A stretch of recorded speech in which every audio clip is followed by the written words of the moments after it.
লক্ষ্মীপুরে ৪ আসনে ২৯ প্রার্থীর মাঝে প্রতীক বরাদ্দ।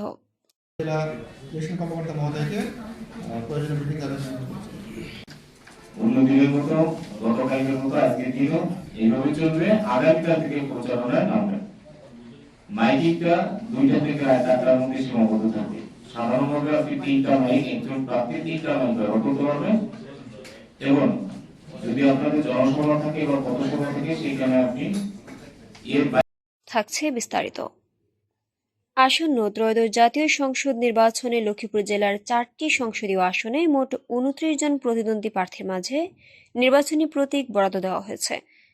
বুধবার 21শে জানুয়ারি জেলা প্রশাসকের কার্যালয়ে আয়োজিত অনুষ্ঠানে জেলা রিটার্নিং কর্মকর্তা ও জেলা প্রশাসক HM মেহেদী হাসান প্রার্থীদের হাতে তাদের নির্ধারিত নির্বাচনী প্রতীক তুলে দেন।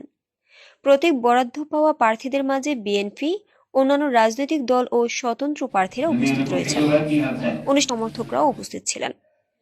প্রতীক বরাদ্দ অনুষ্ঠানের শুরুতেই জেলা রিটার্নিং কর্মকর্তা ও জেলা প্রশাসক HM মেহেদী হাসান প্রতিদ্বন্দ্বী প্রার্থীদের মাঝে ও তাদের সমর্থকদের উদ্দেশ্যে নির্বাচন আচরণবিধি সম্পর্কে বিস্তারিত দিক নির্দেশনা দেন।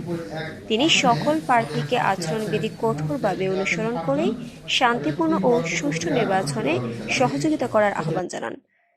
এ সময় জেলা নির্বাচন কর্মকর্তা আব্দুর রশিদ সহ জেলা প্রশাসনের ঊর্ধ্বতন কর্মকর্তারা উপস্থিত ছিলেন।